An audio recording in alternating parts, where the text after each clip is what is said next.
kitu ambacho nataka niwaambie vijana wawe tayari kubadilika. Yaani kama umesoma na umeshamaliza, kwa sababu kuna kauli huwa tunasema, yani wewe kipindi unasoma darasa la 7 ulishuhudia kaka yako anarudi nyumbani akiwa ana degree lakini hana ajira. Si ndio? Umefika kidato cha 4 umegraduate, umekuta kaka yako anarudi hana ajira. Si ndio? Umefika kidato cha 6 unahitimu, unakuta dada yako anamaliza degree hana ajira. Wewe unasubiri mpaka umalize ndio uanze kujiuliza, hivi nitafanya nini? Unaona ni sahihi? Kwa hiyo vijana lazima wakae chini, watafakari kwa kuangalia hii trendi ya kuhusu mambo ya ajira, ili afu sasa wawe tayari kubadilika kuendana na mazingira. Sawa sawa. Okay. Yeah. Kilichopo ni kwamba zamani tulikuwa tunasoma tunaambiwa elimu ni ufunguo wa maisha.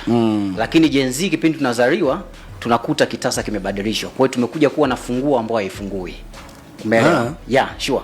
Kwa hiyo sasa kwamba sasa hivi funguo tunayo lakini kitasa kimebadilika. Sasa kitu ambacho inatakiwa sure. Yeah, sure.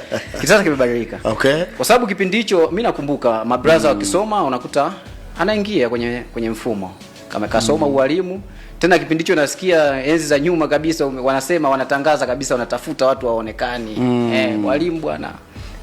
Watu wapo huko kwenye kozi, kwa mfano watu wapo jeshini sijui.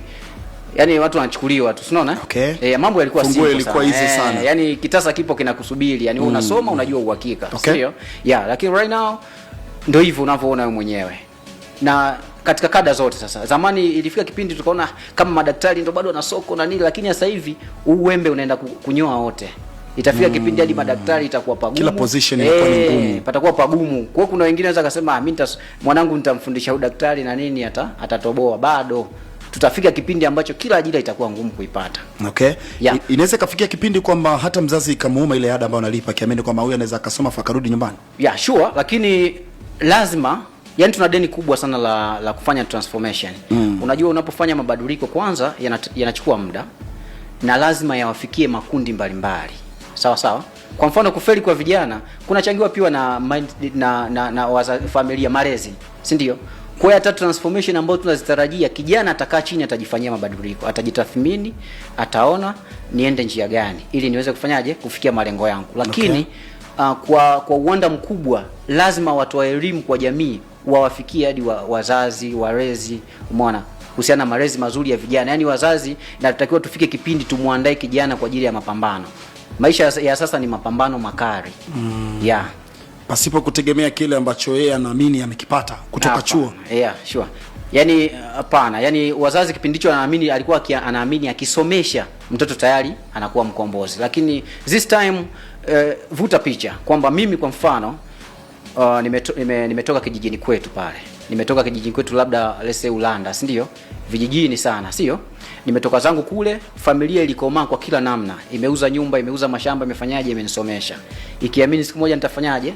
Nitatoboa. Haya, leo sasa nimemaliza degree yangu, nikiwa nyumbani wananidai. Nyumbani wanafanyaje?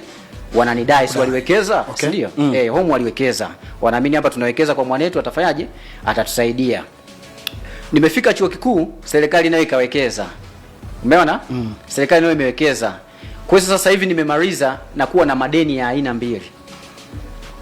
Unasikia brother God? Yes. Yeah, sasa hivi kijana ambaye amemaliza degree ana madeni mawili. Ana deni la serikali, ana deni la familia nyumbani. Familia nyumbani, yes. Alafu hana kitu. Can you imagine?